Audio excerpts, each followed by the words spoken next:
Good morning to everyone joining us from around the country and around the world today. I'm Laura Murray. I'm the president of the National Museum of Language and welcome you to our speaker presentation today by Marit Jacola. I'll be introducing her in a minute, but before we talk about her background, especially for those of you who are new visitors to the National Museum of Language, give you a little history of our museum. We are a unique museum. We are an all virtual museum. We do not have a building. We had a building at one time, but we were forced to give that up for a variety of reasons, some of them financial, about 10 years ago. And we transitioned to an all virtual format, but we've discovered that having the all virtual format, we have actually been able to reach many more people around the United States and around the world who can attend our presentations instead of just people who lived in the neighborhood of the museum, which is what was happening before. And so I think overall it's been successful for us to go to the virtual format. And another thing that makes us unique is that we take a very comprehensive view of language as our subject. And when I say that, I mean that we're not just looking at one language. There are some other language museums around the world. There's a group we participate in called the International Network of Language Museums that has almost 30 museums participating on every continent except Antarctica, I would say. But most language museums focus on one language, the language of their country. So, in Seoul, Korea, they have a Korean language museum and that type of thing. But we try to look at universal aspects of language in our museum and have multilingual exhibits. For example, we have an exhibit we call Sharing Our Stories, which is children's stories from around the world. And we present them in their original language, as well as an English translation. Tippy gave us a Finnish story for that, and she read the Finnish for us. We like to have the people to hear the original languages and not just focus on the English. We have a poetry exhibit, which is international poetry with social justice themes, which has poems in it from I think more than 30 countries and more than 20 languages. And we had a big program earlier this year on African poetry, in which we had poetry from many countries in Africa, as well as African American and other poets of African descent reading their poems either in person or over video. So we try to think of museum as a way to present, you could say, comprehensive view of language related issues. We talk about our themes being, of course, we look at individual languages, but we also look at how language is used in society and issues with language preservation across different languages. So for those of you who are new, if you have a chance to look at our website, you can go to languagemuseum.org and it's free. You can see things that we have posted there. We have quite a few exhibits of different types and we're always adding. And our newest project that we're working on right now is jokes, because as president of the museum, I decided that we had to lighten up a little bit. Social justice was great, but it's kind of depressing in a way because everybody's talking about all their injustices. And we have one exhibit that we've had on the website for a long time. It's the world's oldest joke book from ancient Greece, Philoggelos. And it's actually one of the most popular things on our website. People love jokes. Here, I'll share the screen for a second here, Laura, and show people how to find. Here's our speaker event page, which obviously people have found. But if you go to the exhibits tab, And then here's the joke book. We have quite a few of these jokes that have been made into graphic stories. Yeah, these are original cartoons by one of our board members, Linda Thompson, who is an artist as well as a scholar of Greek and Latin. And she has curated these jokes, and we have English translations, but we also have the jokes. We have the Greek text of the joke as well, and then the pictures. So that's very popular. And so I said people like jokes. So if we can have ancient Greek jokes, we can have other international jokes. So we're working on building up a collection. We're inviting people to send in their favorite jokes. We will be. So that's an example. And new to the one more thing before we go to the new part. Here's our Finnish stories. So this is in our Sharing Our Stories exhibit. And so these are two that one of our participants today helped us with, and these are in video format, presented bilingually, and then the other languages you can see here that we have. We've 17 languages now with these children's stories, and we welcome you if you want to submit one for your language that you're interested in. You would welcome that. And then in our blog, we have interviews, and we've just published an interview with our speaker today. So you can read that afterwards, after the presentation. All right. So I think that's enough about the National Museum of Language. And one more thing before you do the introduction, Laura, okay. I just wanted to let everybody know we will be taking a break, probably in about 40 minutes, and let you stretch, get up, move around, so you don't get Zoom fatigue.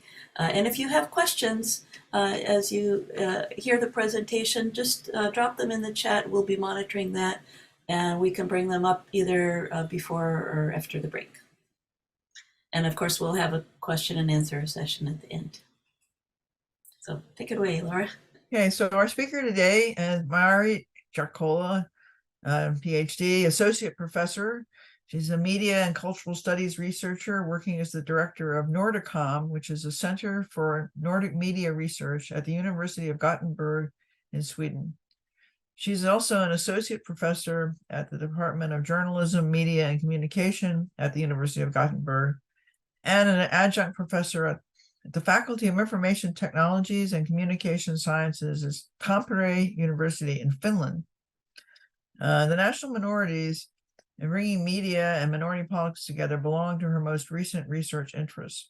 She's a member of the steering group of the National Language Center for Finnish at the Institute for Language and Folklore in Sweden, a member of the Presidium of the Sweden-Finnish Delegation, the umbrella organization for Sweden-Finnish associations in Sweden, a member of the Sweden-Finnish Council at the City of Gothenburg, and the co-founder and coordinator of the Sweden-Finnish Research Network. So she has been, although she is a native speaker of Finnish, she has been deeply involved with Swedish and Finnish in her professional life.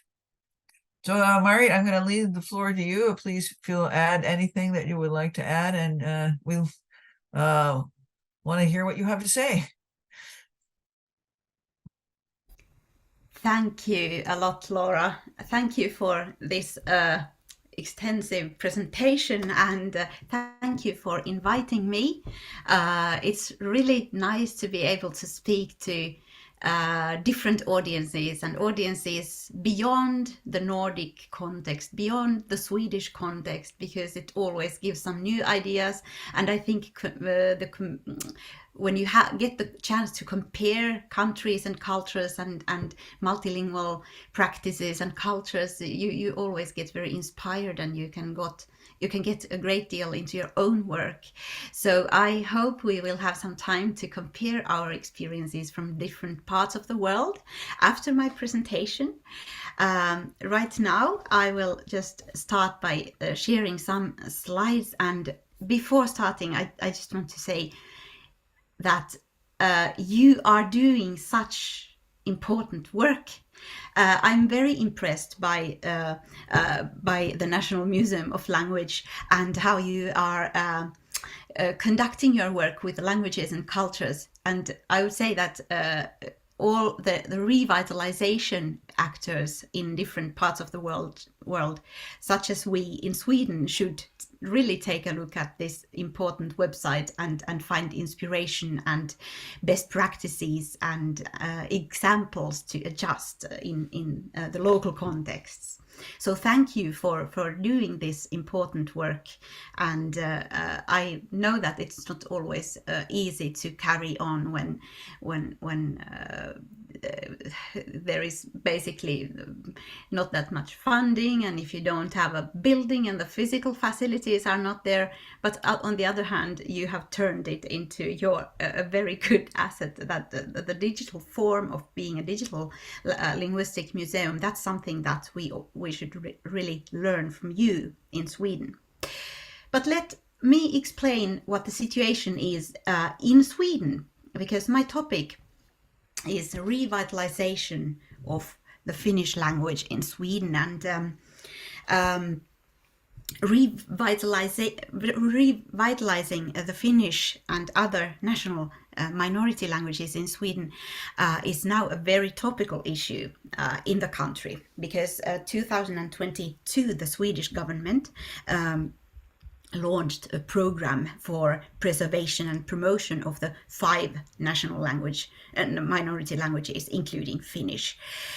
And I would like to make an argument that though for you who might be very familiar with the concept of revitalization already, that Sweden is quite an interesting case. It's a kind of a special case. Because revitalization of Finnish and Finnish in Sweden is actually not just a mission of saving a language, because it's more a cultural mission.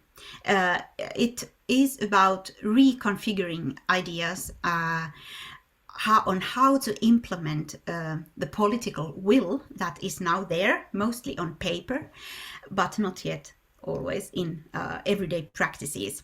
And I think we are facing a discursive challenge, if we can overcome that, to turn it into something that also can be made into concrete practices in the everyday of Swedish people, and we can understand Sweden Finnishness in its own right. We can develop language supporting practices and create conditions where the language can be used, and that is revitalized and maybe saved. But important is to make these conditions, improve these conditions, and that's why I wanted to talk about the status quo, and then a bit and complement that with some ideas on revitalization. My approach is also a bit different, because unlike the most of you, I guess, I'm not actually a linguistic researcher, and the most of people who are working with revitalization issues come from the field of linguistics or pedagogics or educational sciences. I'm actually a social scientist and a media and a journalism researcher and educator. I also have one foot in cultural studies, because originally I did my dissertation in journalism studies, but not in the conventional field of political journalism, but cultural and arts journalism. So I've always had my other foot in cultural studies or sociology of arts. But recently I've been trying in my main work, which is at the University of Gothenburg, as a media researcher and community developer for scholars. I've been trying to combine my interests in media, cultures and languages and learning by developing media literacy questions related to media literacy or media and information literacy. I'm one of the co-authors of this work, UNESCO Media and Information curriculum. It's the global framework for promoting media and information literacy in the world. And its revision, UNESCO launched or coined the concept of media and information literacy in 2011, and now 2021 came this revision after 10 years of intensive work with the concept. And I guess I also think it was quite nice to hear about what you are doing at the National Museum of Language, because the things you are doing deal a lot of with questions of media literacy, social justice, or different genres such as jokes or storytelling methods. They are about media literacy and media education. But maybe you put the language into the center. And I would say that in media literacy framework, the sensitivity for different languages and bi and multilingualism is not there really. The policy documents do mention linguistic diversity and linguistic identities and languages several times, but the assumption is always that there is one language, and language is used more like it is used in the field of media theories, like language of some technologies, like in that sense, not as semantic languages. So I think these two things, by pairing these two things, also my background as a minority activist, although I'm not defining myself as an activist, but an active citizen expert, because I don't really feel like being an activist. I'm often in the position of developing things, figuring out new ways to do language work, but by cross-reading these two, I guess we could find out something new, discover some new dimensions in the revitalization context in Sweden. And that's what I'm going to do today. Today, I thought of telling or giving you some context about the Finnish language in Sweden, for you who are interested in the language situation in general. But then, because language and culture are always interconnected, I wanted to address the concept of cultural citizenship as a tool to understand Sweden Finnishness, because that's a really important question, the cultural identity, when we talk about the survival of the Finnish language in Sweden. Then I will go further to some current revitalization efforts put forward by the Swedish government, but also reaching the grassroots level. And then finally, my attempt to cross-read these things, media literacy and revitalization work. How could media or mediated environments be used for language maintenance and revitalization in the specific context of Sweden? So let's start with the Finnish language in Sweden. Sweden and Finland are part of the Nordic countries in Northern Europe, and Sweden and Finland were the same country over 600 years. From 20th century until 1809, when Finland became part of Russia, and finally thereafter gained its independence 1918. But because of the close connection, historical connection between these countries, there are a lot of there are many similarities, and also the remains of Finnish in Finland is part of that. In Sweden, with a population of almost 11 million of people, Finnish is a national minority language since 2000, because it was then Sweden signed the European Charter for Regional Regional or Minority Languages, and also the Council of Europe Framework Convention for the Protection of National Minorities. And it's the largest national minority. There are 5 national minorities belonging to this framework: the Jews, the Roma, the Sami, the Sweden Finns, and the Tornedalian Finns. Basically, the Tornedalian Finnish, called meänkieli, our language, is a Finnish dialect on the other side of the country limit in Finland, but in Sweden it's counted as a separate language.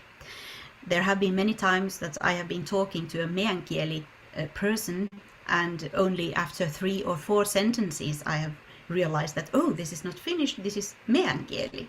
So they are very similar because it's just a dialect actually, but they are still, they have their own specificities, and because meänkieli is a territorial national minority language, it's limited to the area, the northern area between the country borders of Sweden and Finland, whereas Finnish is all around the country. So there are some differences, but anyway, there are many similarities, and many meänkieli speakers can also Finnish, so they can quite easily switch into Finnish if they want to. Finnish as such is a Finno-Ugric language, which has similarities with Estonian language and also Sami language. It's marked by being, or it has many people say that it's a very difficult language to learn, and that may be true because of the grammar. It has 15 noun cases divided into 5 groups. Hungarian has the most cases, 18. So Finnish has 15. It's a very synthetic language. Both nouns and verbs have a high number of inflectional types, but it's also quite easy to write to us who know it, because we write words as we pronounce them, we say. And if you actually want to hear how Finnish, how it sounds, I have a text excerpt here, both in Finnish and English, from the National Board of Health and Welfare, where they are greeting national minority members with a Finnish text. So I will read it to you, so you can hear how it sounds. National minorities, it's kansalliset vähemmistöt. Kuulutko johonkin Ruotsin 5 kansallisesta vähemmistöstä? Tällöin sinulla on tiettyjä oikeuksia ja vaihtoehtoja, kun olet yhteydessä meihin. Tehtävänämme on suojella, edistää ja kehittää kansallisia vähemmistökieliä sekä kansallisten vähemmistöjen mahdollisuuksia säilyttää ja kehittää kulttuuriaan Ruotsissa. Asetamme etusijalle lasten ja nuorten kulttuuri-identiteetin kehittymisen ja heidän oman vähemmistökielensä käytön. And this is actually not a literal translation from the English language, even if they should be parallel texts on the website. But it often happens, and maybe it's also good not to make just literal direct translations. But this was Finnish, and there is not that much difference between Finnish in Finland and Finnish in Sweden. You cannot say that Finnish in Sweden would be a language of its own. There are, of course, some local adjustments and specificities that are only used in Sweden, partly because of the Swedish influence, but otherwise it's the countries also have separate bodies for the development and of the language. So Sweden has a specific authority for Finnish language, and Finland has its own authority. So there are like differences. But if we take a look at Finnish in Sweden, it is said that there are 700 people with Finnish background in Sweden, and that's the closest we can get in assessing how many people there are who could identify themselves as Sweden Finns, because it occurs on the basis of self-identification. The state cannot intervene and say that you are a Sweden Finn. It's the person, him or herself, that who decides whether he or she is part of the national minority. And the number 700,000 people with Finnish background comes from the counting measures, where you look at people who were born in Finland or who had at least one parent or one grandparent in Finland. And that's what the statistics can tell us about Sweden Finns. But of course, not everyone who has such a connection to Finland can Finnish language, and the assessment is that there would be 200,000 or 250,000 people who would have the command of Finnish. We don't know at which level, and there are no official information about that either, because Sweden is a country who doesn't register the language. There is only one official national language, which is Sweden. While in Finland there are two official languages, Sweden and Finnish, and then there you need to register your mother tongue, basically. And right now there is also debate on or an intention to register more languages, so that we can really make informed decisions regarding the population's languages used. But Finnish language in Finland, it's a majority language, a national language, and this is something that many Sweden Finns also experience when if they have come, they were born in Finland, they were part of the majority and majority language, and then they came to Sweden, where Finnish is a minority language, and they were suddenly part of a minority, a linguistic minority. So this transformation is very common to many of those with a Finnish background. And because there are quite many people in theory who can belong to Sweden Finns, there is the Act on National Minorities and Minority Languages from 2009, with some amendments for a couple of years ago to 2019. And it says that there are 5 national minorities and 5 national minority languages, and the public institutions have a particular responsibility for protecting and promoting these minority languages, but not only languages, but also the public institutions also need to promote the cultures or the national minorities' possibilities of retaining and developing their own culture in Sweden, with a special focus on children's development. This is what is said on paper. And one thing that has concrete implications is the consultation with national minorities. All administrative authorities need to have regular consultation with the national minorities before making any decisions that have something to do with these national minorities. And the consultation needs to give the possibility of influencing questions for the minority members, and it needs to be a structured dialogue. And the Swedish Association of Local Authorities and Regions, or municipalities and regions basically belong to that organization. They are often applying this ladder of participation that begins from information and goes to co-decision making. What this structured dialogue actually is, there are many different conceptions about that, and that's basically something where there is quite a high variation between municipalities and regions, how the national minorities are included in decision making, and it's not always easy. Just to go through how it goes in what the status quo is in different sectors, because the Act on National Minorities and Minority Languages says that all those who can Finnish, they have the right to use Finnish in all contacts with authorities and courts.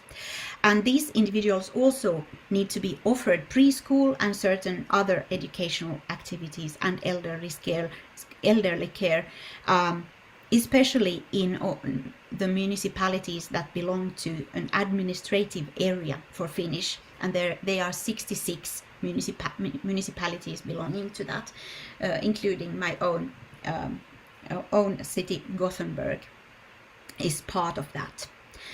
So how does it look like in these different areas of administration then? If you begin with education, the idea is, of course, to provide a chain from preschool, kindergarten, to upper secondary school and maybe even academic studies in Finnish.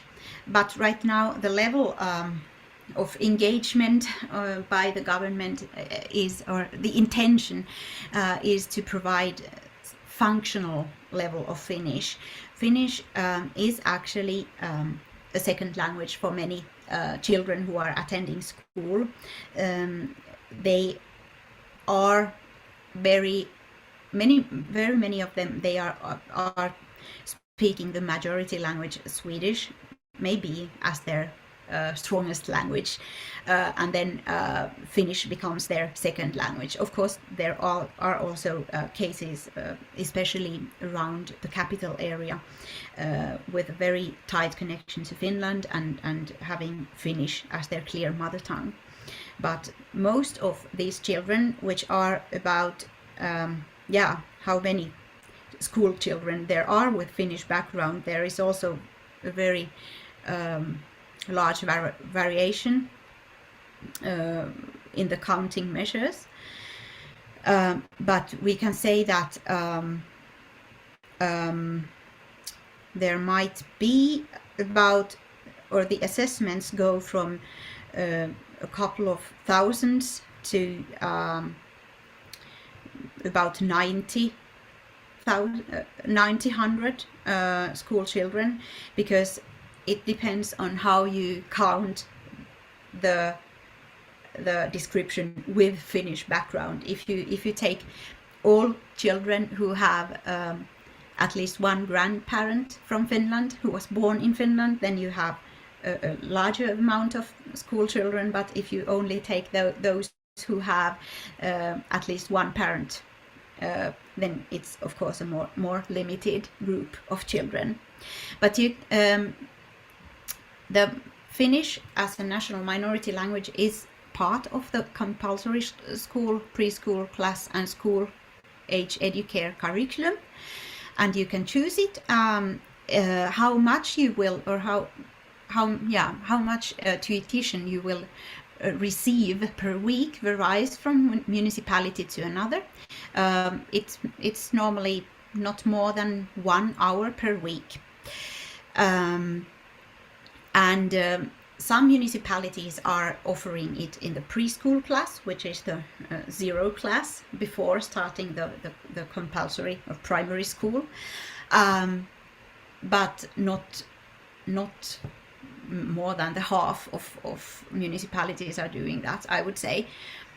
But then from the first class, if an individual wants to have Finnish tuition, the municipality needs to offer it, even if it's only one child. Very typically, children are collected from different schools and taken with a taxi to one school to form a group of children, pupils. But There are also bilingual municipal schools, but their number is not that big in the whole country. There are only 4 that kind of schools and 6 private schools. So the number has been decreasing a lot. And then if you look at how many pupils are receiving mother tongue tuition in the primary school, only 53% actually concretely receive that. There are over 8,300 pupils who applied for mother tongue tuition in Finnish at school this term, autumn, but only 53% of them remain within the formal education.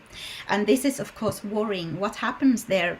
Only half of those who initially want to have it, only half of them stay and or can be offered that possibility. So that's something to look at when developing the practices, and also for the revitalization. It's a very relevant question to ask. What happens there? Why isn't it attractive? There is also teachers and preschool teachers education, and it's today it's focused on the capital area at Stockholm University. So far, so good. If we look at the LAM sector, libraries, archives, and museums, we can say that the general libraries have adopted the perspectives of the national minorities quite well. The national strategy for libraries mentions the national minorities many times, and there is a lot of development going on. And when it comes to the Finnish language, there is a national resource library at the Finnish Institute in Stockholm, which is the cultural institute for Finland in Stockholm, and it has now received funding for next year, but of course you never know what happens with the funding and what the future will be. It is supposed to serve the whole country with Finnish language supply of literature. And what is important is that you can not just take literature directly from Finnish libraries, but you need to assess the level of the linguistic level, the quality, and also the specific Swedish context, what is relevant for the Finnish-speaking readers. So the National Resource Library is also a resource for the general libraries, and with its expert knowledge. There is also an archive with an intention to document the Swedish, Finnish-Swedish, Sweden-Finnish everyday life. It was founded already in the 17th, and it's located in Eskilstuna. At the current moment, there is no museum for Sweden-Finnish minority, and this is something that has been debated quite a lot, because there is, for example, a Jewish museum, and the Sami language communities have their own museum and information center, but the most exhibitions and that kind of museum activities are produced by the archives and libraries actually, and made to move all around the country. But there is a will among the Sweden-Finnish minority to start a museum as well. Then there are also some grants, like from the Swedish Arts Council, for specific activities like reading promotion in national minority languages, which has become quite a good channel for language revitalization. The public discourse and media landscape is a very important part when it comes to preserving a language in a country, and we can say that the public broadcasting company, Sveriges Radio Finska, SVT Uutiset, 2 channels, both television and radio, have done quite a good job in this respect, and they have recently also started collaborating, or at least strengthened the existing collaboration between minority and majority news desks, so that the minority issues can also be communicated in Swedish for the majority audiences, and that's quite a nice way of addressing minority issues in the big, larger public sphere. And they also started a trainee program for people who could Finnish but had no journalistic background. So they intend to train people, journalistically skillful people, to address the minority issues in their house. There are also 2 subscription newspapers printed on paper, which is very important for the majority of the minority, which is aging. So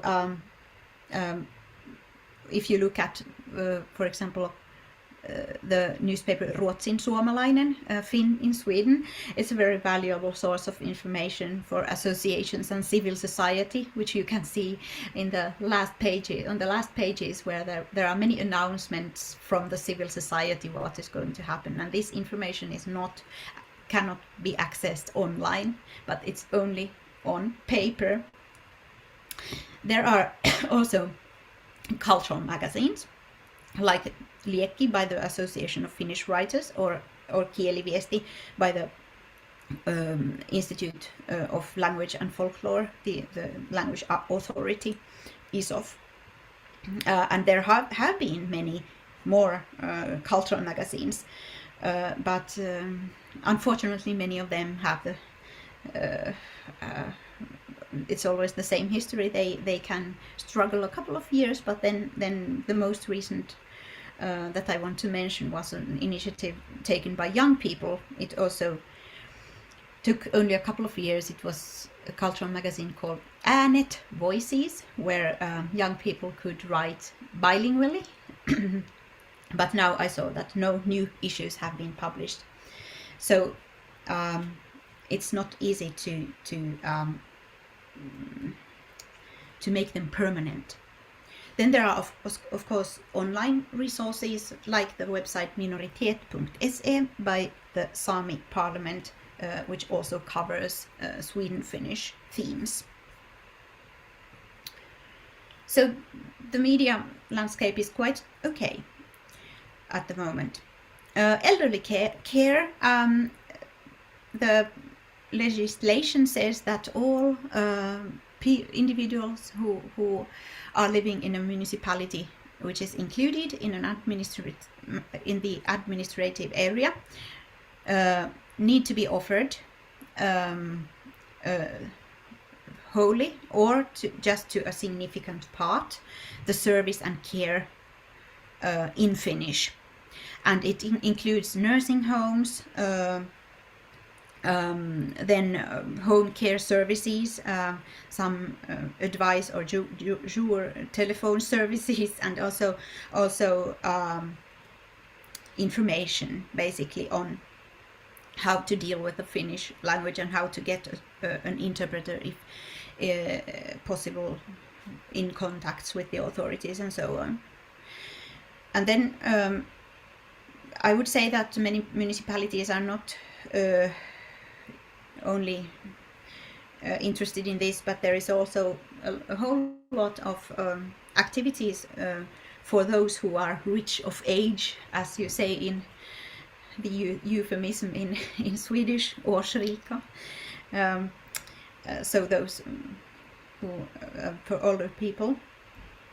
But the problem is often that there is no inventory of language competence among the staff, the personnel, and when individuals are contacting the service providers, the only thing they can offer is an interpreter, and of course you must be also, when you are working in multilingual settings, that it's not always very and problematic with interpreters. I have been in situations where the word politician was translated into police. So there are many misunderstandings, and especially when you deal with elder people, they are not always very so bold and tell their about their needs and what they actually want to do, and if they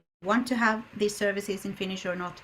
They have the historical burden, the shame of the Finnish language, which was not very popular in the old days, and still feel that they need to be able to speak the majority language. So the struggles in this field are deal quite a lot with the Finnish language, but also with the culture. I was also recently at the meeting point by a municipality where all the cultural offerings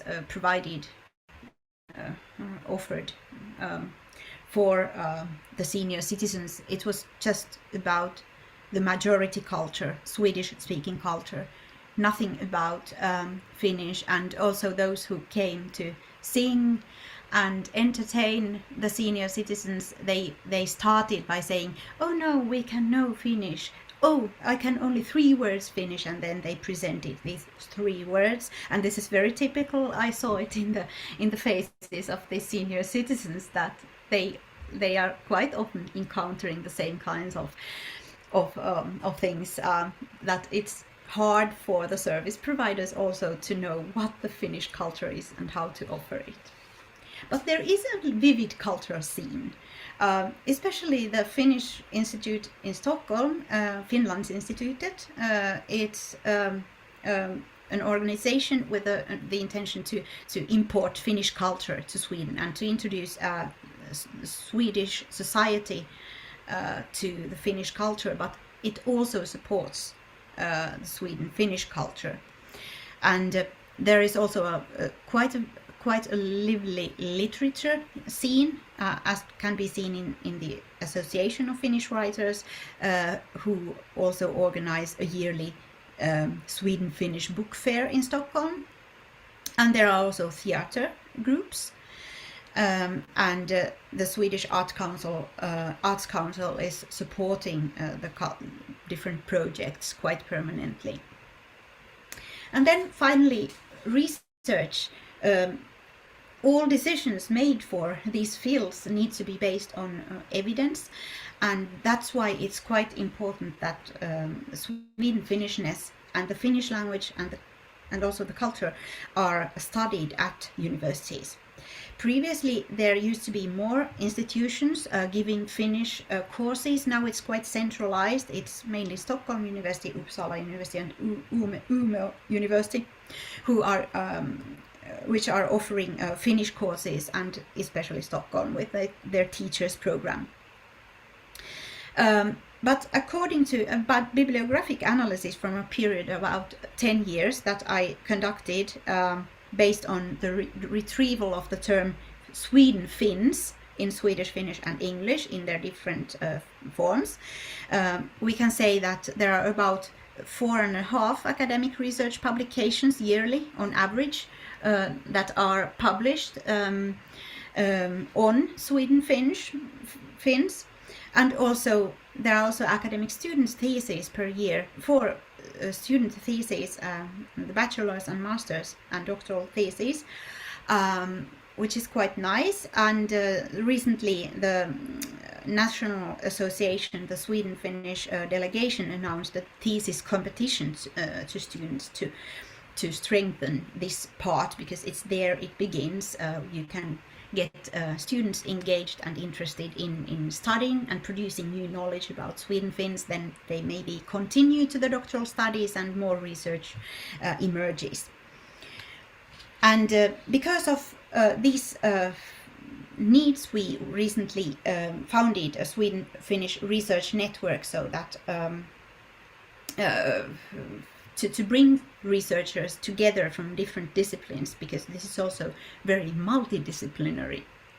So we hope that there will soon be more research-based knowledge to base all decisions on. Then I would, we could have a break here if you feel. What do you think? Or should we go first? Yeah, I think this is a good time. 5 minutes break before going to the cultural issues. Okay. Okay. And I haven't seen any questions in the chat here. Maybe the questions will come when we go to the revitalization issues, because this was only the status quo.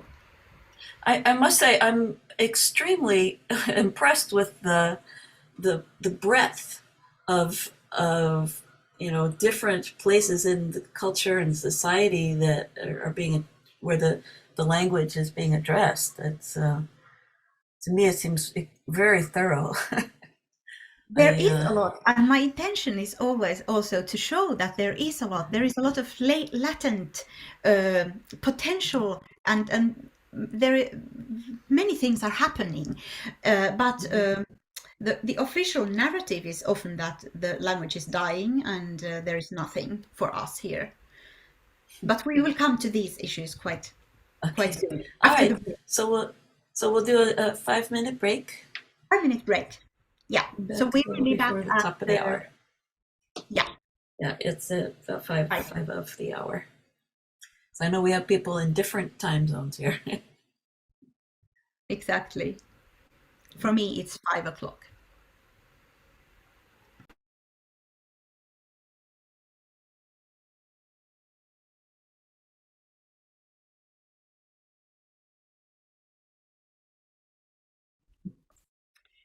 Are you still there? We're back. Yes. A short break. It does good. Now we can go further. Because I told you about the status quo, how does the situation look like? Now it's time to look at the cultural side of these linguistic services, or what are provided by the state and by the municipalities. I think this, because the issue is essentially cultural, this is very important and has some implications for the political minority politics, and also for the practical work. So I will present some of these cultural issues and then rush through some practical examples of language revitalization that have been done in the country, and then we will have some time to discuss. So I think the concept of cultural citizenship is quite fascinating, because it's defined by cultural studies scholars as a dual process of self-making. So what do I want to be? Do I want to belong to the national minority or not? What is my identity? And being made. So what does the state want, and what do they provide? And they made the political category of Sweden-Finnishness to make a space where their identity, language, cultural issues can be politically negotiated. But the problem is that this category is quite wide, and it encompasses quite a heterogeneous group, or many groups, and many of those who are actually intended to be Sweden-Finns or Sweden-Finnish do not identify themselves as Sweden-Finns, but quite the contrary.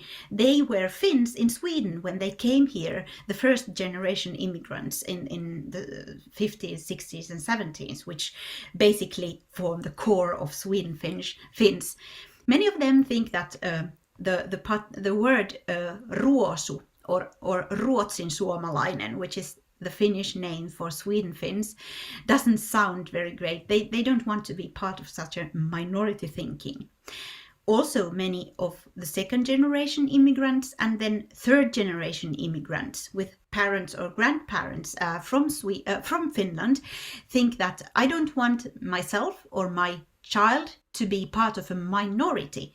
I want to provide them the fullest possibilities for future, the best possibilities for future, and that's not being in a minority. So the political category doesn't seem so attractive for many.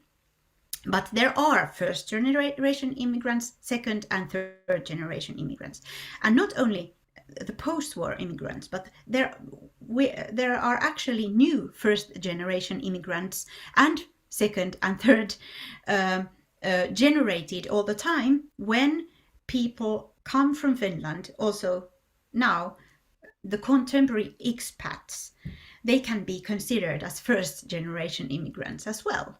They tend to be more academically educated, perhaps. They tend to be experts in some areas, and they maybe are a bit more privileged than those post-war generations who came to work in the industry.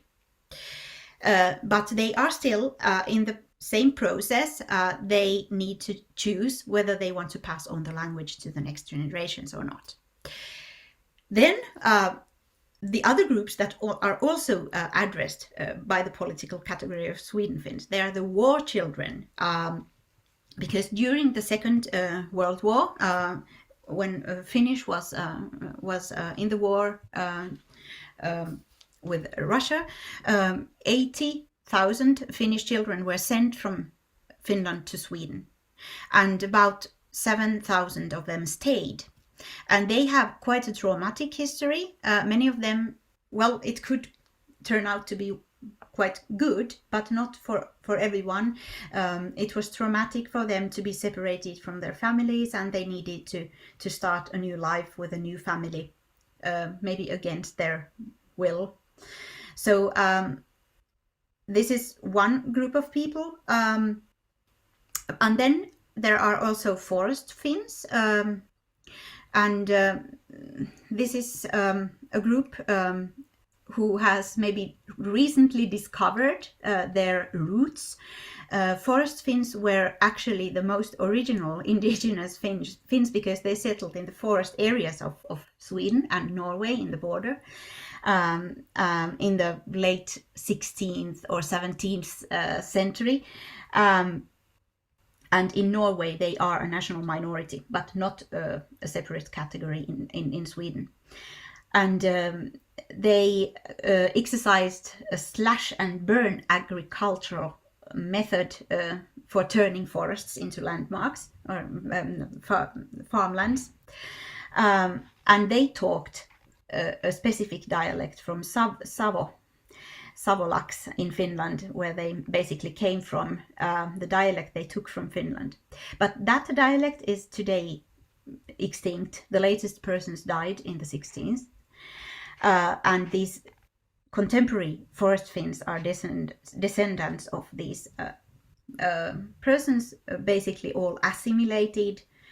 But now there is an attempt to recreate a new identity, and they have a flag of their own, and they have their associations of their own, and they are still part of the National Association as well, but they don't mainly speak Finnish at all. They have their linguistic identity is Swedish. Then there are some other minorities as well, because the Swedes,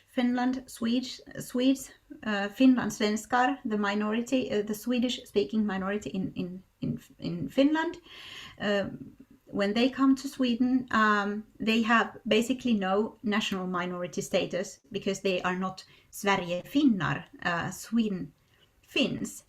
They are Sverige-finländare or Sverige-finlandssvenskar, which becomes quite complicated already. Sweden, Finnish, Swedes. But their mother tongue is Swedish, and not the variant that is, or the Swedish that is spoken in Sweden, but the Swedish that is spoken as a minority language in Finland. And that's different from the Swedish, Sweden Swedish. So they have varying skills in Finnish. And they have many similarities culturally with Finland, or Sweden Finns who come originally from Finland.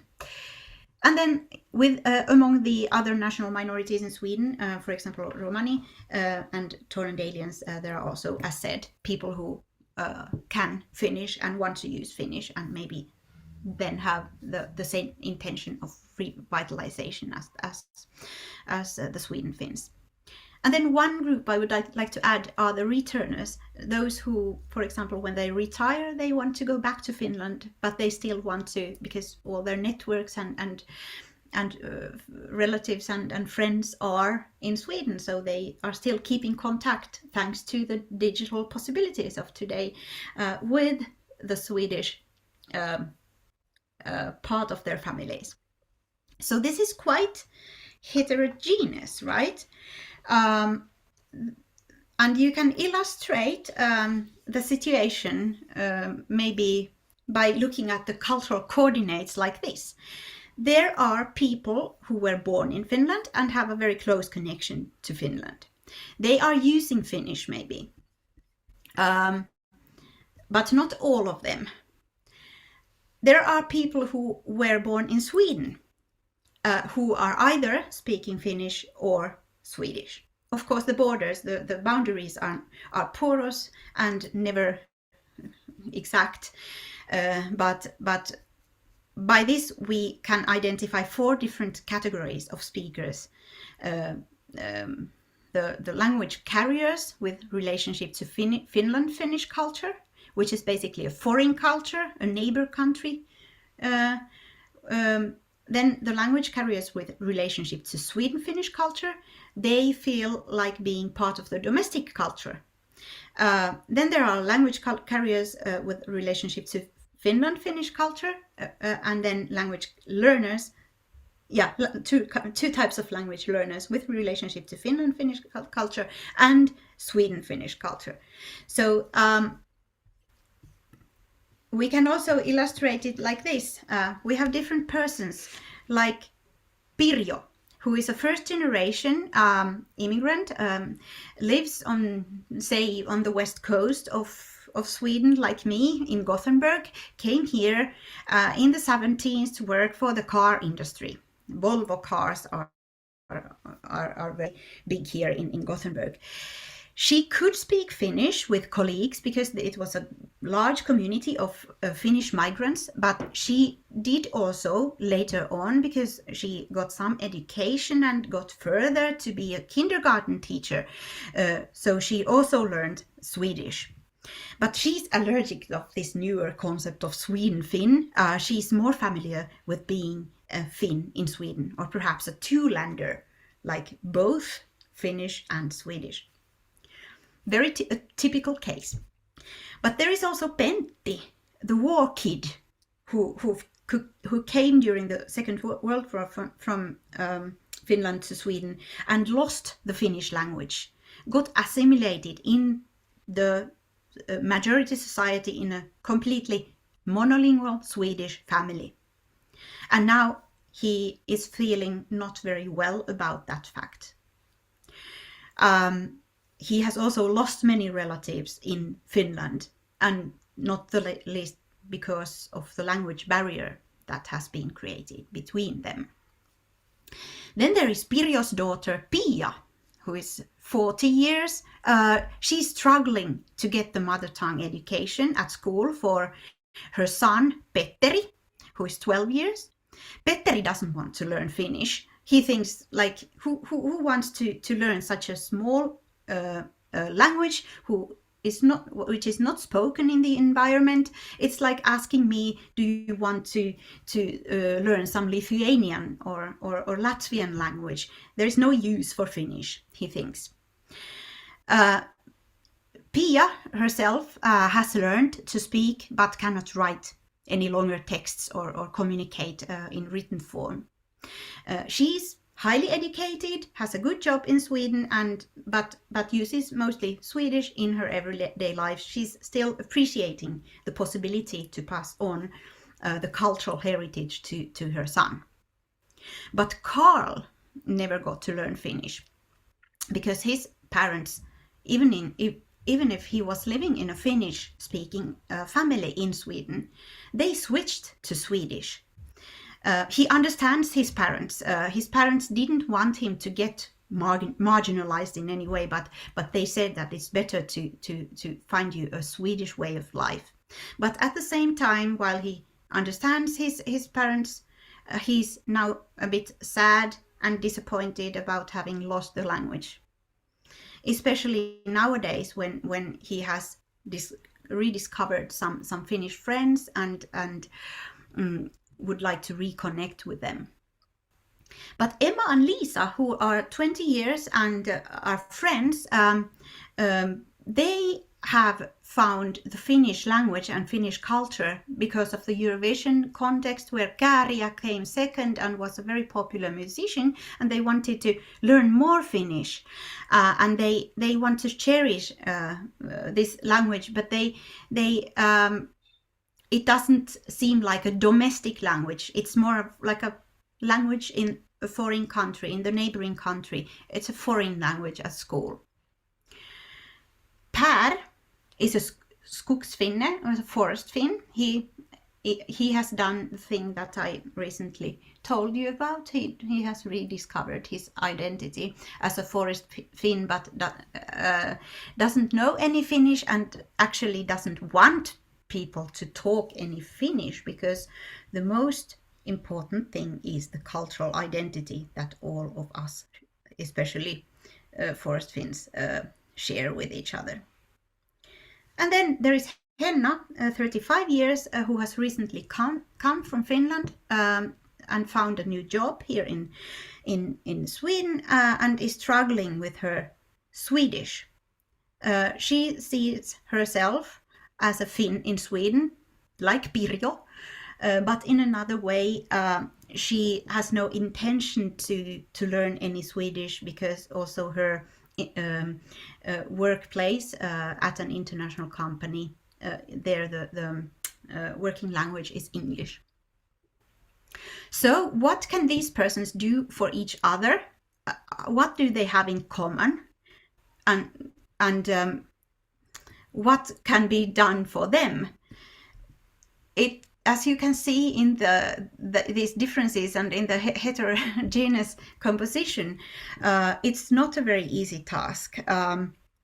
Ideally, they could, because there are language speakers and language learners, they could contribute to each other's capacity and strengthening the identities, also sharing many similarities. But they also have a totally different emotional investment in Sweden Finnishness.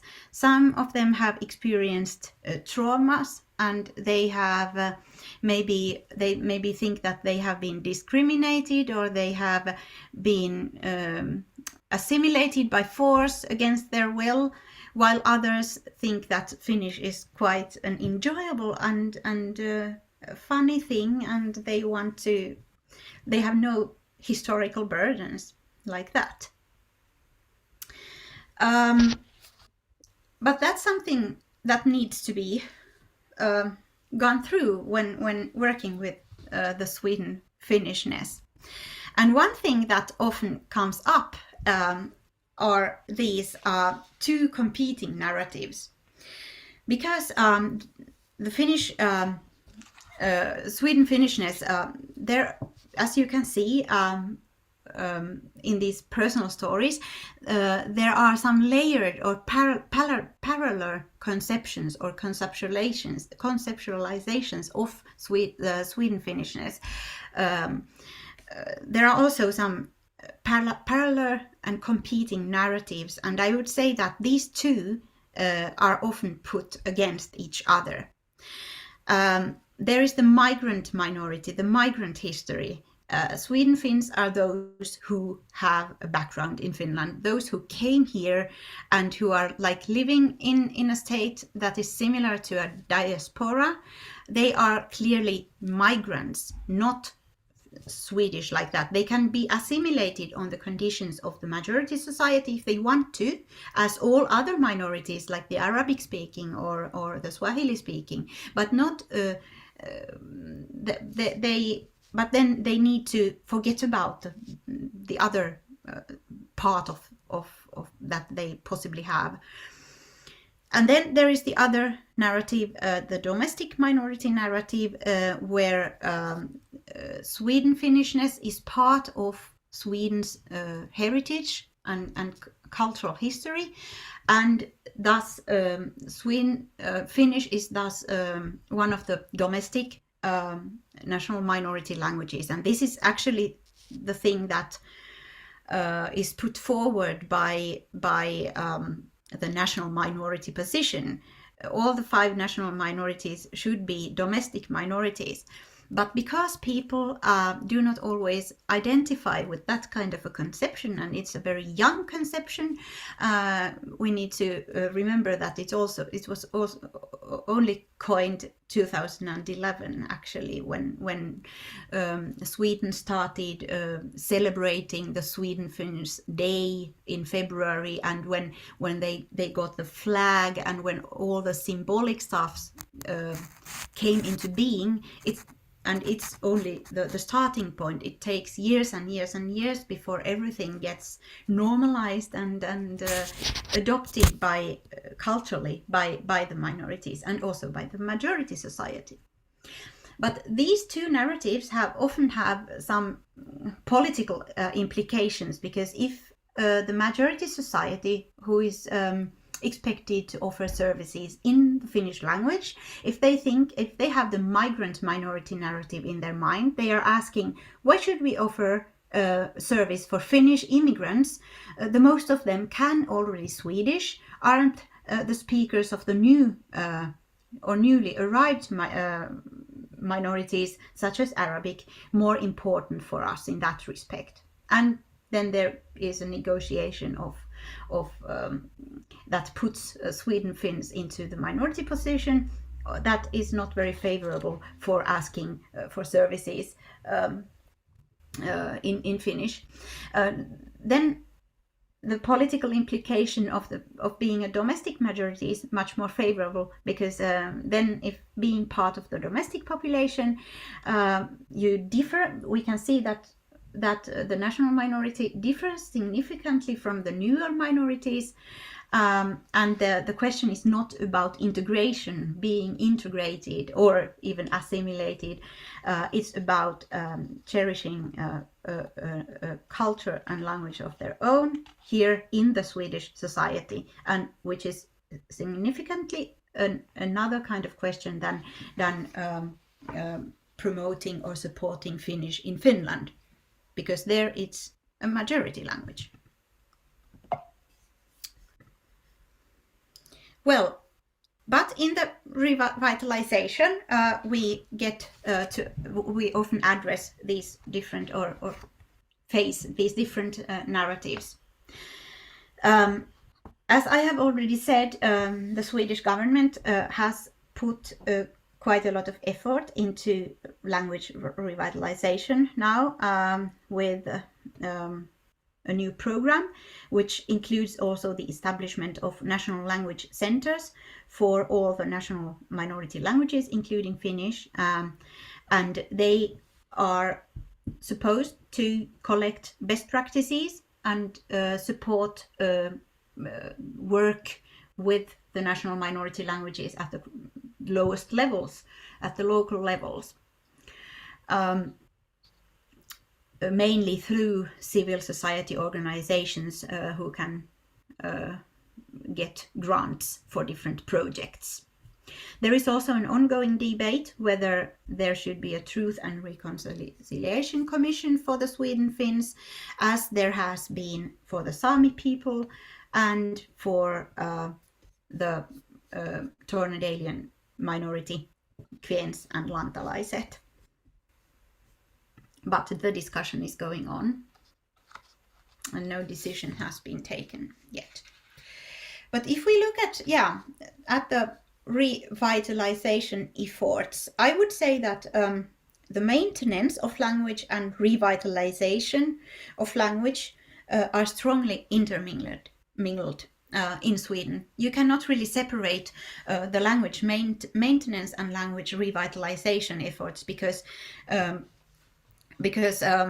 they are interdependent. There is a lot of things already done. There are a lot of things already done, but then by further developing them, you can also get revitalization effects. But there is, of course, also the need of starting something new and to addressing those who can't finish yet. And a model that has been applied to assess revitalization initiatives in Sweden quite a lot recently is the one from François Green, 19, developed further by Joseph Lo Bianco and colleagues. And it deals with capacity development, opportunity creation, and desire. Capacity development means mainly the things that I have been describing, the infrastructures that I have been describing in my presentation so far. So creating the strategies and trying to make a vision for the minority politics that can be implemented at local levels. Opportunities mean the possibilities to use the language and different forums or fora at different levels, ranging from the national to regional to local. They are very important for the opportunity dimension.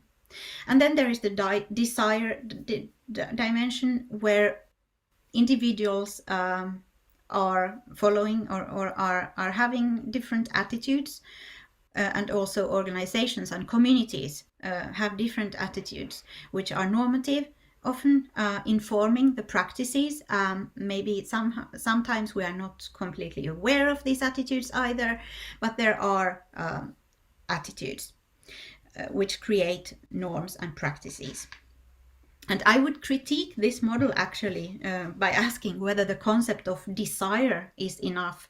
It really puts the responsibility to the individual and ignores the structural deficiencies and constraints, because shouldn't we talk more about needs? The municipalities are often saying that there is no need to offer. We cannot offer anything because there is no need among the national minority to have any Finnish services. No one indicated their desire. But by framing the asking for Finnish as an individual's desire only and drawing as the conclusion of no need, you actually ignore that there is no quality service available. That's something is lacking in the capacity building, and desire is just, I would not perhaps not use that word. But if we still use the COD model and look at the formal and non and informal opportunities in different contexts, we can see, as I already said, that the bilingual schools and also Finnish language schools are decreasing in number. So the capacity is not very good. The state has not been able to, or municipalities have not been able to produce any opportunities that would seem as secure, attractive, and feasible for parents. They don't really dare to put their children into schools where you don't really know what kind of pedagogy is applied and whether the schooling can continue from the first class to the end of the school path. Everything is so unsecure and also dependent on political decisions.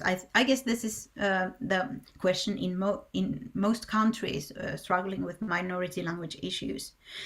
But the result is no opportunity, no desire. Also, when it comes to tuition, mother tongue tuition, which is given outside the school day and perhaps at another school, and in some cities or venues, the parent needs to drive the pupil to the school, so the kid to the school. So the classrooms are also often those that happen to be available somewhere in places that may not be the best places to study, and there is only 1 hour or less of time. So that also results in that the motivation among school children is quite low. Children don't want to leave their classmates just when the fun starts at the after school center and go to the mother tongue tuition. So and there is also, when it comes to teachers' education and recruitment, we can say that there are basically very few networks that would keep teachers together. For example, at the teachers' education, they should struggle to keep teachers, to create teachers' communities. Instead, those who have gone through the mother tongue teachers' education are just left on their own. I'm one of them. The working conditions are quite poor, because if you are offered a work that is located at 6 different schools, and you need to go from one school to another during the school day, and you have no colleagues, you are just alone, and you also get paid a bit less than your colleagues because of the national minority status, which doesn't necessitate formal eligibility. So the working conditions are not very attractive, and this also results in not so good results. In non and informal education, the associations are doing very good work, but in most associations they are still run by senior citizens who have been active in many decades from the beginning of their migration history, and it feels very difficult for newcomers to penetrate the very tight circles and start working there, and they are not often welcomed either, but because they may have new ideas with they would add some digital dimensions to the activities, and it's not always easy to come with new ideas. So the associations don't always have a strategy or investment in future. There is no generational shift, but to the contrary, a gap also in conceptions of, for example, cultural issues. Seniors have a different cultural concept than the newcomers, the younger generations, for example, what kind of culture we want to have. Not only in terms of whether it deals with Finland or Sweden, but also in terms of cultural forms, whether it's folklore or pop music. And then informal youth and adult education, there are many projects, and because of added funding recently, there are many projects, but no systematized future practices or centralized strategy. Then there are some opportunities for expats provided by the Finnish organizations, for example, Finnish Schools Network, over 100 Finnish schools for children who are of Finnish origin, but there is only one such a school in Sweden, in Uppsala. It's a kind of an after school or a weekend club, you could say, perhaps. And then there's also a school of distance education for Finnish expats children and youth, and it's for children and youth all over the world, called Kulkuri. It's run by an NGO, and it follows the Finnish compulsory curriculum, but it costs from up to €350 per course, and it's not about the national or domestic culture, but following the Finnish agenda. So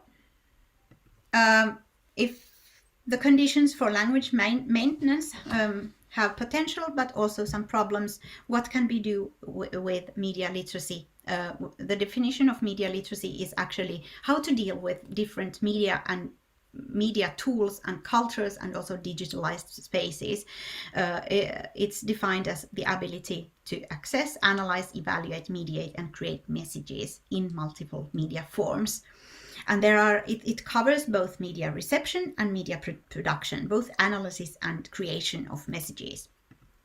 And if we look at the public space and the public mediated discourse, we can notice that in Sweden there is a significant shift in attitudes towards a positive conception of Sweden Finns in the minority discourse.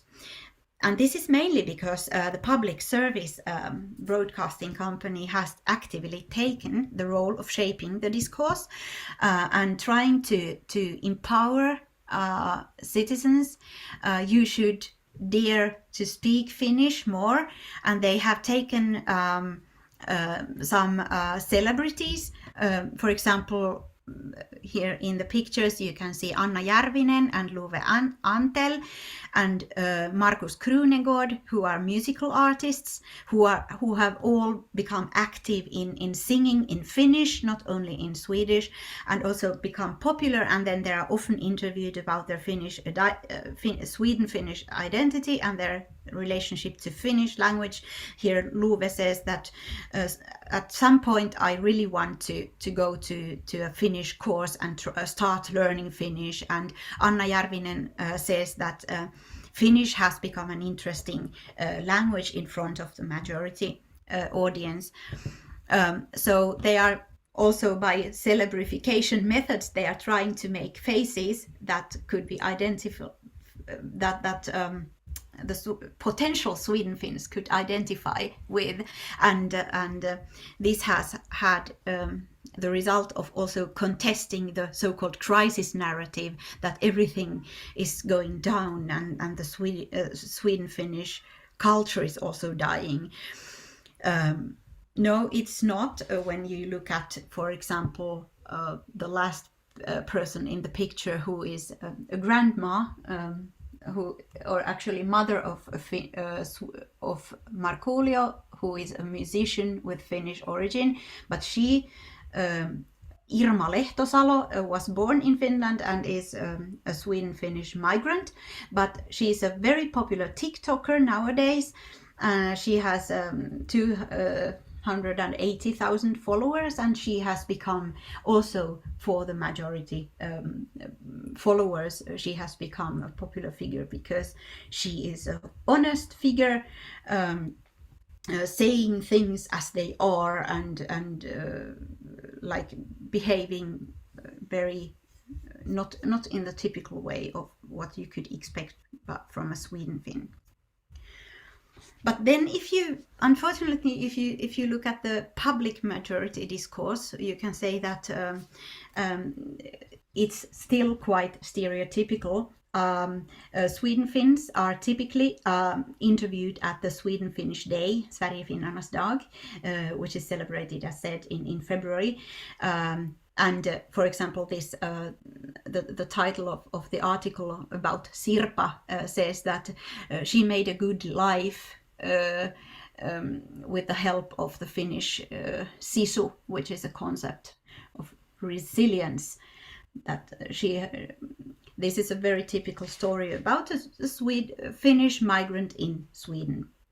And Finnish migrants in Sweden are also interviewed when Swedes are talking about Finland, the neighboring country, for example, about joining the NATO, or talking about the new trendy prime minister that we don't have anymore, or when Finland is ranked as the happiest country in the world, then maybe they use Sweden Finns as their sources to talk about the neighboring country and their culture. But this is also the migrant story. Stereotypes reinforce the conception of Sweden Finns as them instead of adopting them and as part of the domestic culture. They are like assimilated or integrated citizens. Well, then to the last part, what can be done and what has been done in revitalization. Space is a very important concept for the revitalization efforts. Actually, I would say that all these projects and initiatives that aim at revitalization or maintenance, they include the element of space, or the objective is to create some kind of a space. And as we know, spaces are never neutral. They have ideological understandings of minority groups or majority groups, and important for the minority groups is to create spaces where they can freely breathe and where they can use their language or languages without being judged. That's basically the case. I won't go deeper into the theoretical conceptions of space. I could say that for language maintenance, many of the spaces that are being created are public events, discussion events, spaces for reflection in the national minority language. Many seniors, which is quite great, are also members of big Sweden-Finnish Facebook groups, and this way they are maintaining their language and their cultural connection. New potential could be retrieved by or achieved by development of this of the services that I already described before.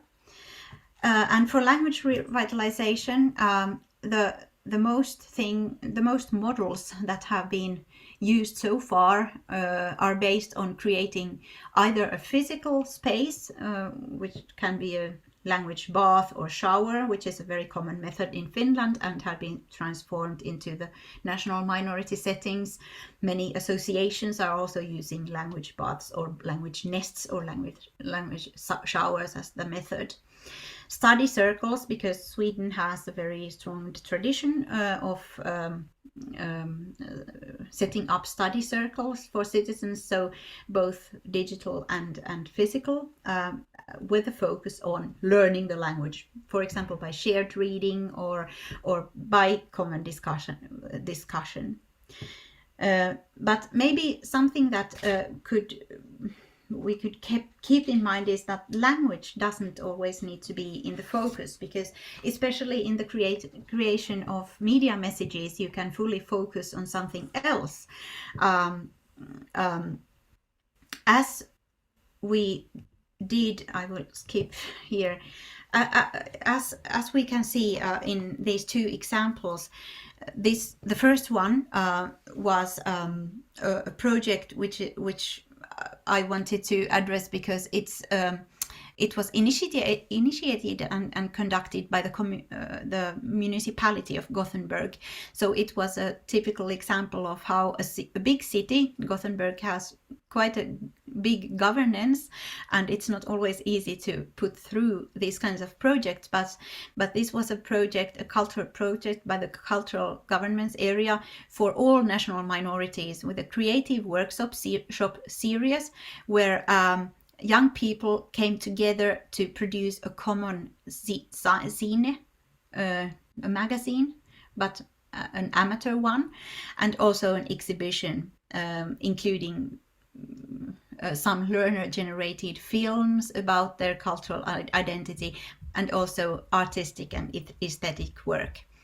And the focus here was on doing something together, and usually we do focus quite a lot on the final products, like the texts, but it's also important to realize from the perspective of media literacy that also the production process needs to be structured and facilitated in order to help and support the young people or the learners to use the language while doing these things together, because it's very typical that they slip into the majority language because that's the easiest way of communicating spontaneously.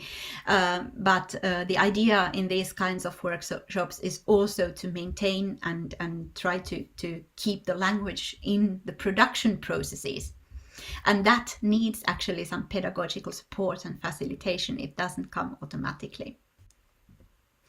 The other project that we had was a virtual one. I called it as a speech bubble because it was about creating comics. And creating comics, or cartoons, as you say, was something that we found as a good idea to do something together without a specific focus on language, but still using the linguistic possibilities, because when young people were supported to draw comics, it was a one evening event of 4 hours where we invited families with young people and younger children. The age range was from 4 to 13 or 14, so it was basically 2 target groups: small children and school children. And we did a workshop where the leader was a professional comic artist, and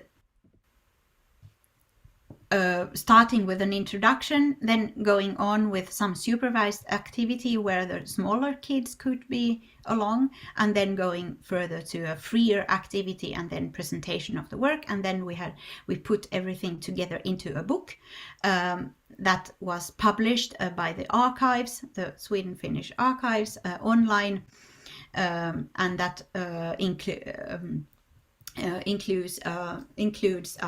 about 14 comics actually, by 11 drawers, comic artists. And this, the publishing activity was, I would say that pedagogically it's very important because while drawing comics we were using Finnish, and people also got to, they were like sitting at the kitchen table or in the living room, and then they got connected with other families. They could during the free time they could talk about issues related to language and bilingualism and so on, about all different everyday issues. But then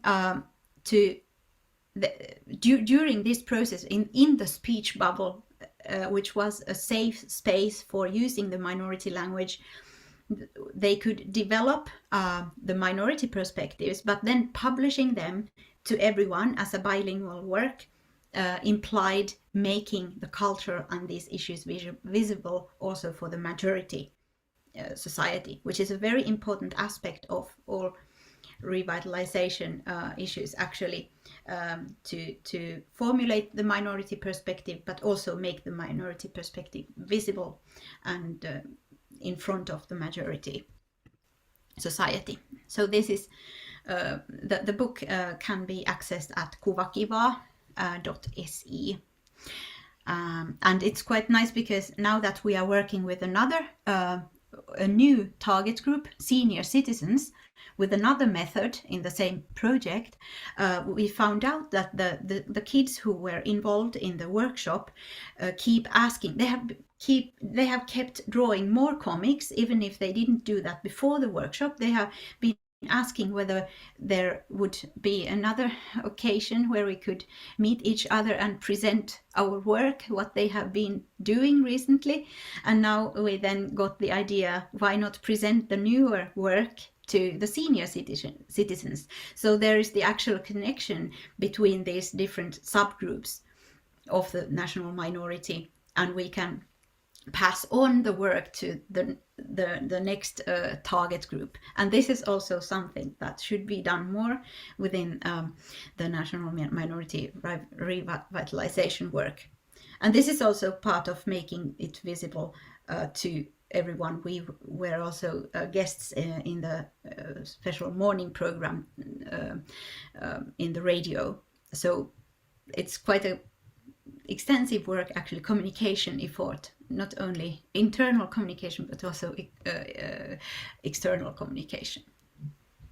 So now I've been talking a lot, so it's time for the final remarks, and what I want to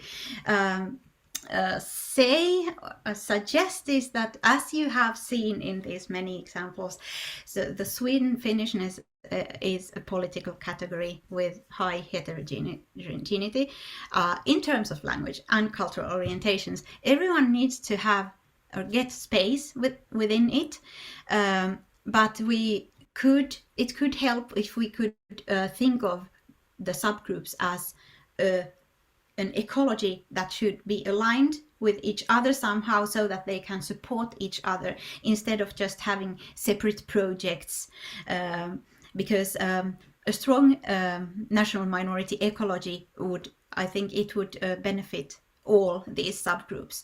Also, then collaboration between different language ecologies would be very welcome. There is very, very little collaboration between the 5 national minorities at local levels. They are very dispersed and very scattered around the country, and we do not know very much about what the other national minorities are doing.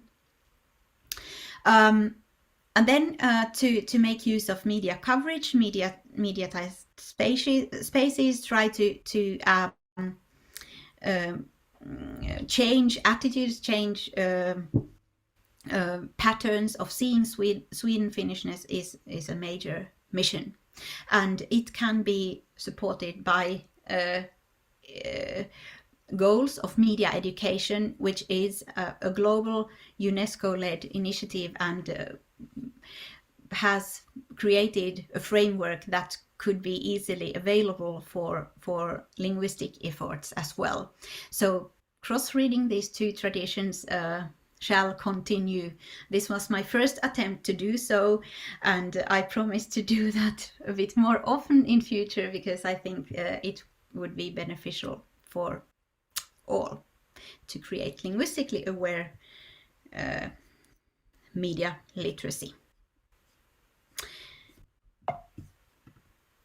Here are some references for those who are interested, and if you have any questions, you can also mail them to me afterwards. I say kiitos. Thank you.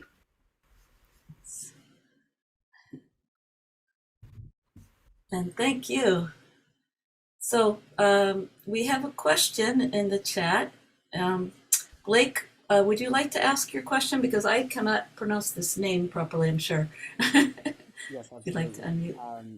First of all, thank you for the presentation. So you mentioned a little bit about the struggles that the different subgroups are experiencing, and you mentioned how some individuals, experienced strong levels of assimilation or forced assimilation. And so, based on your research, how severe has the impact of Swedification been on those Finnish-speaking individuals, or those that identify as Ruotsin suomalainen? Those who identify as Ruotsin suomalainen, also that means Sweden Finn. I wish we had some more specific statistics who identifies themselves and who not, because there is, as we know, no evidence on that. But I think that it differs a lot. There are people who have lost their language, and there are people who are still very Finnish and who have also maintained their Finnish identity. For example, many of those who came here in the 60s and 70s have, even if they don't have relatives anymore living in Finland, they have a summer cottage, and they are still going back to Finland and have friends there and have very lively connections with the country, and especially if you live in the capital area of Stockholm, you have the ferries trafficking to Finland all the time, and it's quite easy to take yourself to Finland. So there are people who have not experienced that harmful effects, I would say, but then the differences between the regions in the country are quite big. I would say that in the western coast and also in the southern part of Sweden, where I come from, the western coast, the effects of Swedification are a bit stronger, because a couple of years ago the bilingual school was laid down.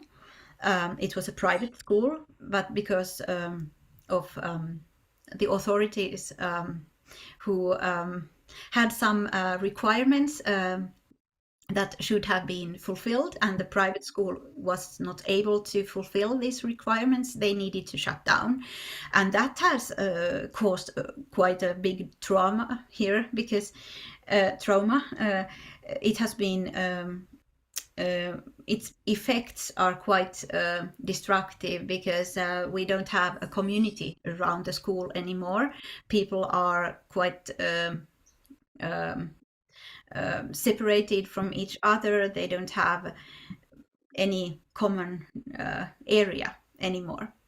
So it differs very much when it comes to the Swedish minority. If you compare, for example, with the Yiddish or Romani, especially the Yiddish community, I guess, and the Tornedalians and Sami also, actually, who have had the truth commissions, there I guess the result is that the effects have been stronger, and the assimilation has been quite tangible for example, in schools in the north. Now I haven't seen I would say that there is also research on, for example, how libraries have neglected the national minorities in the north, or how people have not been able to use their language at school, and especially when it comes to the Sami minority. But this has to do with the question of the truth commission as well, because if we wanted to have some more information about the effect, how severe the impact of Swedification has been on the Sweden-Finnish minority, the outcome might be that no, it has not been on average that severe compared to the other national minorities, because a large population also has some successful cases, right? So many Sweden Finns have it quite well.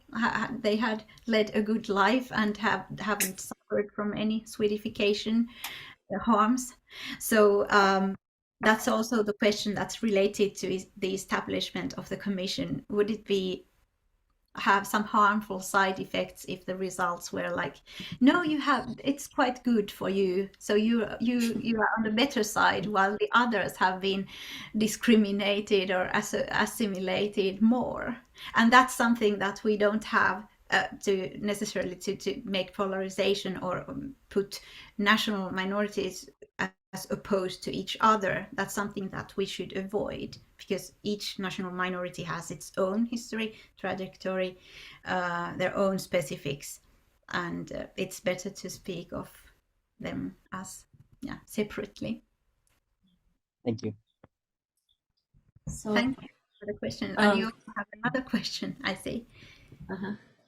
Yeah, so oftentimes in language revitalization efforts, the idea of what is considered a success, or an overall goal for a community, can be ignored. And so this is somewhat related to thinking of the different individuals as sort of an ecology where it's like several different groups working together could be helpful. Based on your presentation, it doesn't sound like there have been many collective efforts to define what a success is, and it seems to be more on an individual level. But as a general rule, is there any movement towards trying to define a success in, revitalizing the Finnish language in Sweden, or defining what successes could be, even just for individuals in general? This is a very important question. Thank you for that, because as in all projects, there should be project assessment or evaluation at the end, and we should know whether there have been any effects or impacts at all. And especially here, because this is the revitalization work is very project based. If we are just conducting projects after another and don't know whether and don't know what the starting point was, how many speakers were there in the beginning and how many are there at the end, and has anything been changed, that's quite problematic. But the problem is that because we don't have the evidence or the register of the speakers, we cannot really assess whether the number of speakers has been increased when the revitalization period comes to an end, and we hope it won't come to an end very soon because revitalization needs time.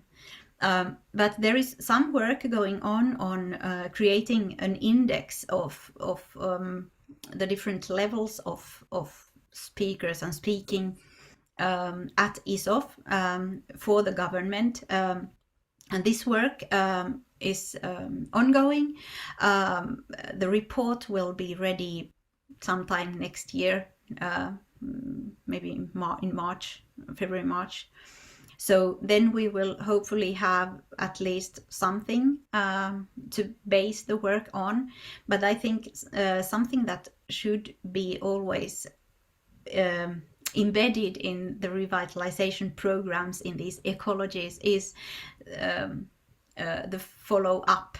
Like everybody who starts a project should document quite clearly how many people were involved, and maybe also map the levels of their language skills somehow, maybe based on self-assessment, if anything, and then to be able to demonstrate that this had some effect would be quite nice, because then when politicians are making the next decisions, they can say that the program has been successful. But yeah, of course, the grants that are issued, I guess there you need to report how many have been involved and so on. So some conclusions maybe can be drawn, but maybe not so at a specific level of mastering a language, at which level, for example. Yeah. Maybe That's I wish always- that this would also lead into more successes, like within the formal education, that if the interest in the language increases, right, then more families and parents, children would choose the Finnish language at school, and the number of language learners within the formal education would increase. That would be the effect.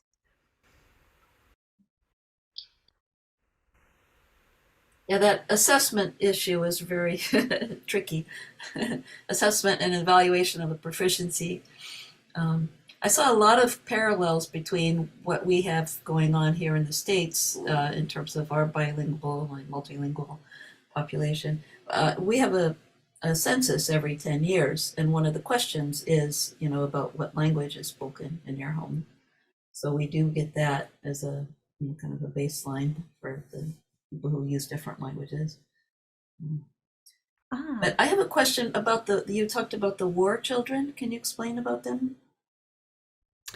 Yeah, the war children. I don't really know if there is a more official term for them, but they were basically during the Second World War, when Finland was in war, Sweden was not involved in the Second World War.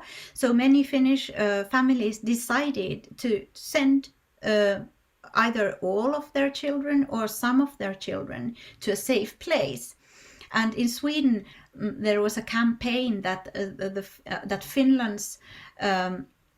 Finland's issue is our issue. It's important for us to support our neighboring country. So Swedish families basically adopted, or not permanently, but they received Finnish children, and they were supposed to take care of them only as long as needed, as long as the war goes on. But not all children were sent back, because they had already found a new family and a new life, and the family in Finland felt foreign, and they came never back. So this is a very traumatic issue for many, because separating families and is not, of course, a very good thing, and the families in Finland only did their best, but it's a tough decision.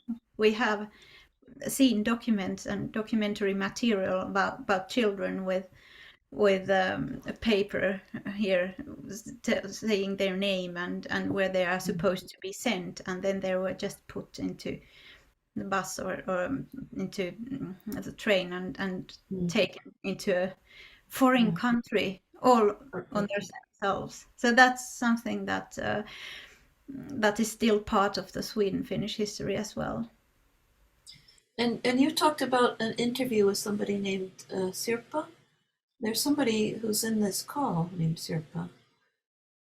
Sirpa is a very typical Common Finnish name. I would say that I know many Sirpa. Yeah, we can see, but I'm not quite sure if it's. I asked if that was. Yeah, that's good. But there are some typical Finnish names where you always can identify a Sweden Finn. And Sirpa is one of those, because it was, well, those who were born in the 50s or before, Sirpa was a very popular name back then. Not anymore. Not anymore. And, Tippi, did you have any comments on this presentation you'd like to add? I think you're muted. Yeah. Yeah, you mean Irmeli. Yeah, her nickname. Finnish background. Yeah, it was nice to listen to your story, Irmeli. We don't hear you. Yeah. Yeah, you Put need the little microphone button on the bottom. You need to unmute yourself. I can't unmute. Yeah. I can ask her to unmute. Oh, now she's calling for help. And by the way, there's a small bear that keeps popping up behind you. yeah. Maybe. Yeah. While we're waiting, I have a quick question. So you mentioned at one point in your presentation that there were, among Finnish language speakers, there was sometimes a sense of shame that they could not speak Swedish or not speak Swedish well. Is that a big thing, or is that mostly among older people, or is there actual discrimination against people who are speaking Finnish in Sweden? Mm-hmm. There are a lot of different types of shame, actually, but most often we talk about the shame associated with those who came in the 16th and 17th and weren't expected to talk Finnish. But there are, of course, many other types of shame. Shame about not mastering the majority language, Swedish, well enough. Shame about having lost the language, and so on. Many kinds of negative. Yeah. But now we have Irmeli. Yeah, Hi, Tippi. I'm sorry. Yeah, I'm one of those post-war Finns. When my father decided to go to Sweden just because he after the war, because they didn't have really good work for in Finland. And so we go into my parents went to go there, and then I was born and my sister was born, and we lived there probably 4 years, which was and we went back to Finland. I don't remember Sweden very well, but it's interesting. I still have a lot of people, my relatives in Finland, and we keep very much in contact. Yeah, I have one cousin. We have we write to each other in Finnish, of course, and he sent me a book which I was that's suomen kieli, so suomen elämä, kielen elämä, and it's a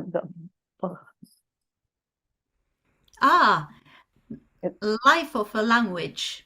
yeah, it's great, and I've just finished reading, and a lot of what you were talking about was so interesting, because my family experienced a lot, and when we were in Sweden, they sometimes at that time looked down upon the Finns, but I don't know if it is like that, but that because when my sister and I were born in Sweden, my father and wanted to have Suomi citizenship, so that's how we got it. Yeah. How have you been able to maintain your Finnish? I guess you can still speak. Ja, kyllä mä osaan puhua, mutta se on vaikea, Difficult. koska ei ole paljon suomalaisia täällä. Yeah, because there are not so many people around in California.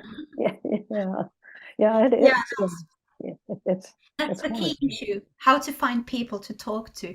Also, revitalization, you need to create the communities. Language, speech communities. Yeah, we go to Finland we're going to Finland every year, and they're going next year, and even though we're far, we can talk to each other a lot of times. Yeah. Great. Thank you for sharing a story. Yeah. And the one thing was in this book, they were discussing how there was a what was it? It was should we fear English? That's sort of more. I'm sorry, I lost my page here. No worries. I'm so okay. I'm sort of. I had I'm sorry, I couldn't understand, but she had talked about or should the Finns be afraid of English, because English is so much they're taking over. That's a yeah. And that's a good question, because also here in Sweden we can see that English has a very high status, and I have been observing my kids, the kids like playing, because the vocabulary is in English. So they have gradually started talking English with each other, even if they have Swedish as their mother tongue. And I'm also a bit afraid of my son switching into English as gradually when he gets to learn more this lingua franca. So he will go to Finland and speak English, maybe. Yeah, Because yeah, it's easier, everyone yeah, understands and is yeah, on the same line. So yeah, yeah, that's a real concern. yeah, Also here, I mean, yeah, in yeah, Sweden. yeah. Yeah, we were looking forward to going this the next weekend. But you had a great, very interesting production. And kiitoksia siitä. Kiitos, että kuuntelit ja tulit kertomaan tarinasi. Niin. It's always very interesting. And also personally in Sweden, I appreciate a lot these intergenerational contacts, because I have become a friend with many people from the older generations, and I guess I wouldn't have met them in Finland, because then you are always in your own circles. But now when the language unites different generations and different subgroups as well, so that's great in Sweden when you are doing these kinds of initiatives, that you can always make it into intergenerational. Yeah, yeah. Well, I'm seeing so many parallels from what you're doing Thanks and for what's been going on, and the revitalization of Finnish in Sweden, with different communities in the United States who are trying to revitalize the languages of their, you could say, ethnic groups. For example, Chinese immigrants to the United States, which are a large number. They have a huge network now of Chinese schools that they've set up so that their children won't lose the language. Community schools and Saturday schools, they call them. And, you know, the kids have to go. Parents make them go. Sometimes the kids don't really want to go. The parents make them go. But because of national security issues, more schools are teaching Chinese, you know, so it's not just in these private, you know, schools that it's going on. I guess another thing that I found really interesting in your presentation was the stratification of so many people of Finnish ancestry into 6 or 8 different groups. And I don't think that that really happens exactly like that in the United States. I think there's just such a huge pressure for people to assimilate and speak English. That especially, you know, when people were the new immigrants and they see that their children really need to speak English if they want to be successful. And even my parents, who are, you know, this is a long time ago, we're talking and almost a century ago, really, because I'm pretty old now myself. My parents have all passed on, but well, both of my parents were children of immigrants to the United States from Eastern Europe, and their parents didn't want them to learn the language of the old country, because they wanted them not to sound like, they use this term greenhorn, you know, somebody who's fresh off the boat type thing. So they didn't learn, you know, like the main language would have been, say, Russian or something like that. And their parents would speak Russian when they didn't want the kids to understand what they were saying, but they didn't want the kids to speak Russian. They just wanted them to speak English, you know, so they kind of lost that connection completely. And so, of course, you know, now I'm the second generation, and of course, there's no connection there with those languages that are just my grandparents' languages. You know, it's completely lost. And I think that's a pretty common American story, this kind of thing. but certainly I think trying to keep the language alive is such an important part of cultural heritage. It's really important. And people are beginning to recognize that now. I mean, there's more movement now towards, in the United States, towards various programs in bilingual education, like in the public schools, not just in the private schools. And there's even federal funding now more for bilingual language programs. So there's And a bit an interest in heritage language yeah, and heritage languages, absolutely. instruction too. Yeah, so it's I think it's moving back in the direction, at least recognition of the importance of maintaining these heritage languages and the cultural heritage that's it's embedded in the languages. So yeah, it's almost like what you're describing in Sweden, and it's kind of a microcosm of what we see on a big stage across the United States in many ways. So I think it's great, the research that you're doing, and it points out a lot of really important issues related to this in the way that, the media ecosystem and the cultural system interact with just the language skills themselves. They're all interconnected. It's very important. So I want to thank you so much for your presentation. It was really informative and insightful, and I wish you the best in continuing your work and sharing it. As I think that there's a lot that we can learn from that. So we appreciate you spending time with us today.